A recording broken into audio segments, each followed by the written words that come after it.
Hi, I'm Merkeb Amanuel. I use the she, her pronouns, and I'm a junior at Lexington High. My name is Raseed Parham. I use the he, him, his pronouns, and I'm a senior at Wayland High School. Hello, my name is Samone Lumley. My pronouns are she, her, hers, and I'm a senior at Wellesley High School. Hello, my name is Obiageli Akubude. My pronouns are she, her, and I'm a sophomore at Concord Carlisle High School. So the Beat community interns had a discussion earlier on in the session where we identified some challenges within our community, and today we will be facilitating a discussion that is a small glimpse of that past discussion. There is a lack of information about the Black experience in Boston. One way in which this challenge manifests in the community is the lack of adequate structures and inclusive spaces in schools to address racism. Some areas that we identified as needing growth include broadening classroom curriculum to include Black excellence and Black history, more education and training regarding racism and colorism for both students and teachers, which includes clear consequences when racism occurs in schools. To further understand our experience with Black history within our schools, we want to have a discussion about what we see in our schools. We are going to ask each other questions and we will all respond to that question. Our first question, what is your history with Black history within your schools? How do you think that affected you?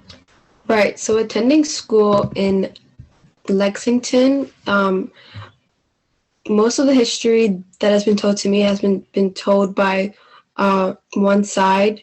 So we often learn about the main parts of Black history, which is the transatlantic slave trade, post-Civil War, and Martin Luther King.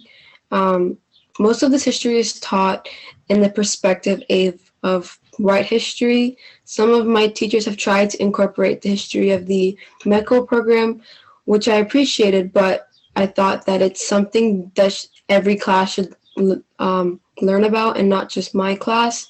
History isn't only subjective to what we are told, and I think that's affected the way that I went into this project.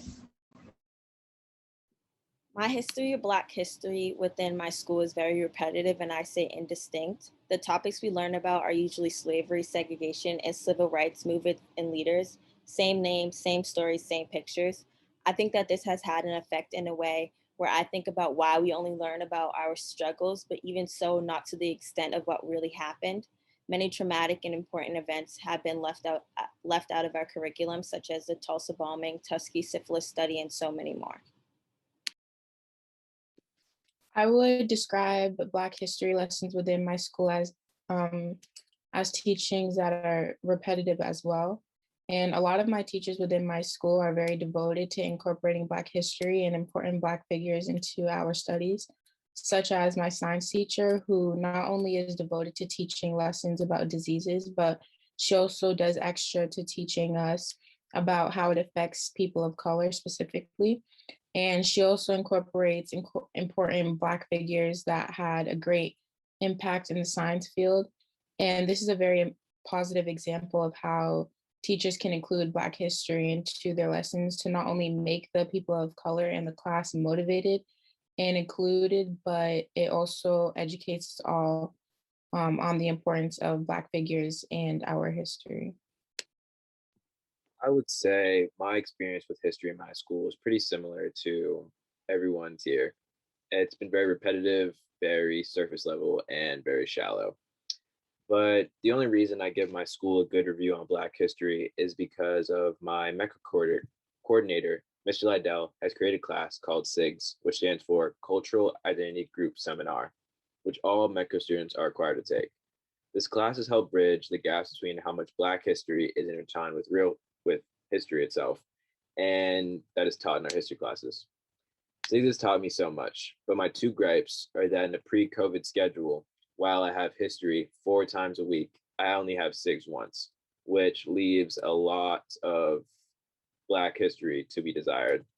And I feel that the lack of Black history in my school has left me with a feeling of lack of self-importance at times. Our next question is, how do you incorporate Black history into your life?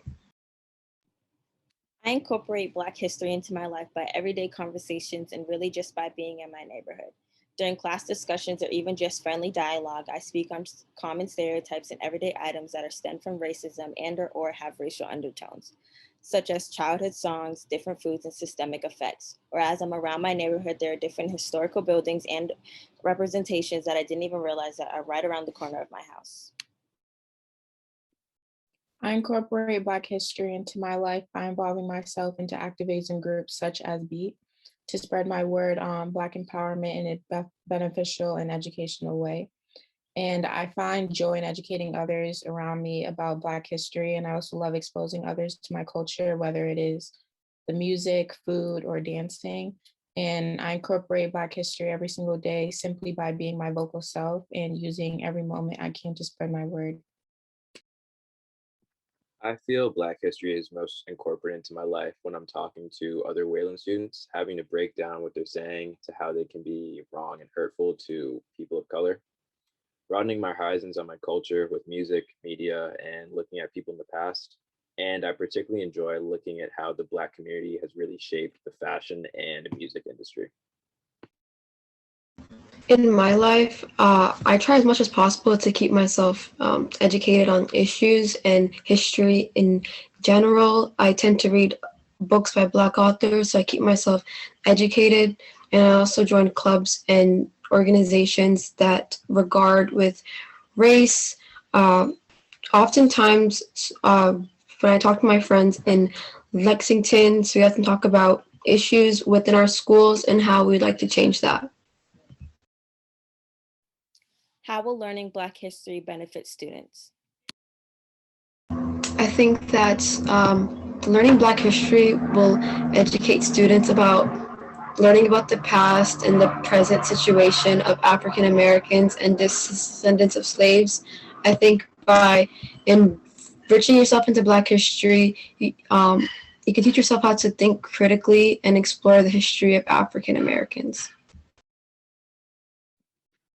Black history will benefit us all because gaining knowledge and understanding the past and present situation of Black people is very important.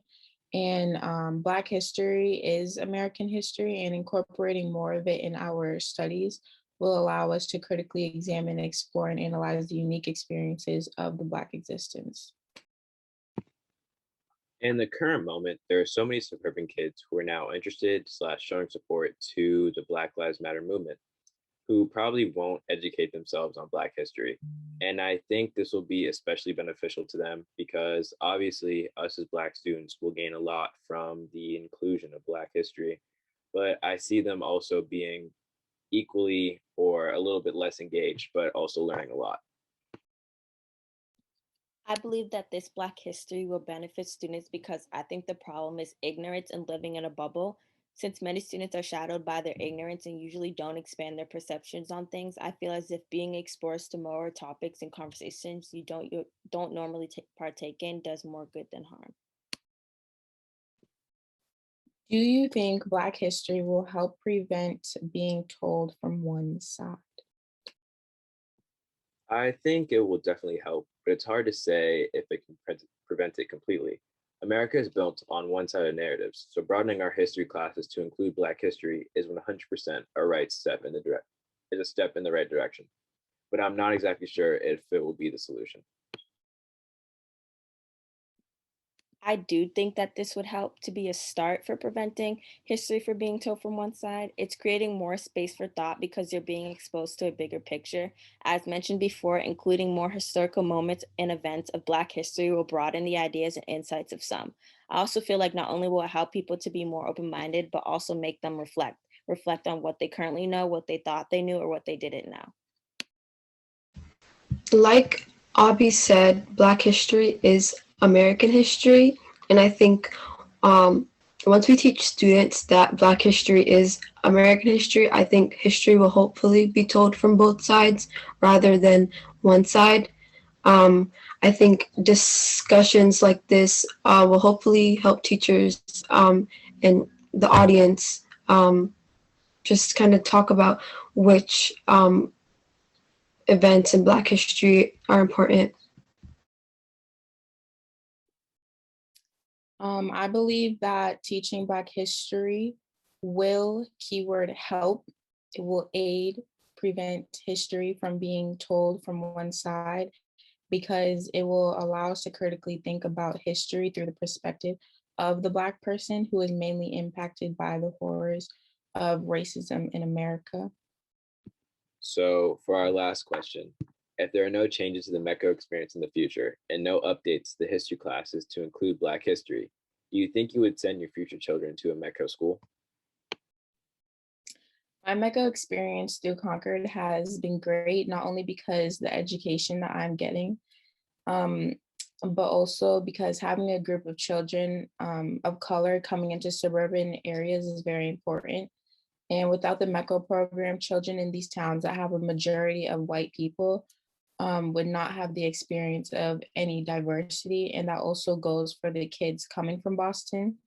And for that reason, I definitely would send my child to MECO to get an opportunity to learn how to become outspoken and also get the experience of what it is like not only to be around people who look like you. And coming into the MECO program has taught me a lot.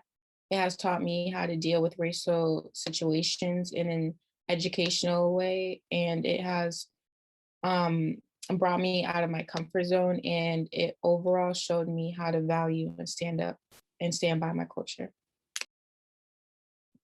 I'm not entirely sure on whether or not I put my child through the METCO program. Although the education is great, my experience was both exciting and entertaining, but also upsetting and tiring. I think that going to Wellesley Public School since kindergarten has helped shape me into the person I am today. It has helped me connect more with my identity and maintain both obstacles and achievements that come with my identity. I've learned a lot about advocating for my people and other people of color and knowing how to use my voice.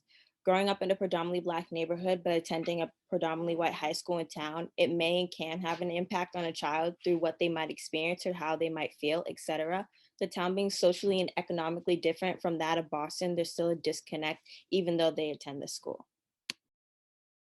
My experience at Lexington is something that I will never forget. The friendships and connections that I was able to make with my peers is something that I will forever cherish, which is why I would personally send my child to a METCO school, because I would want them to have the same experience that I did.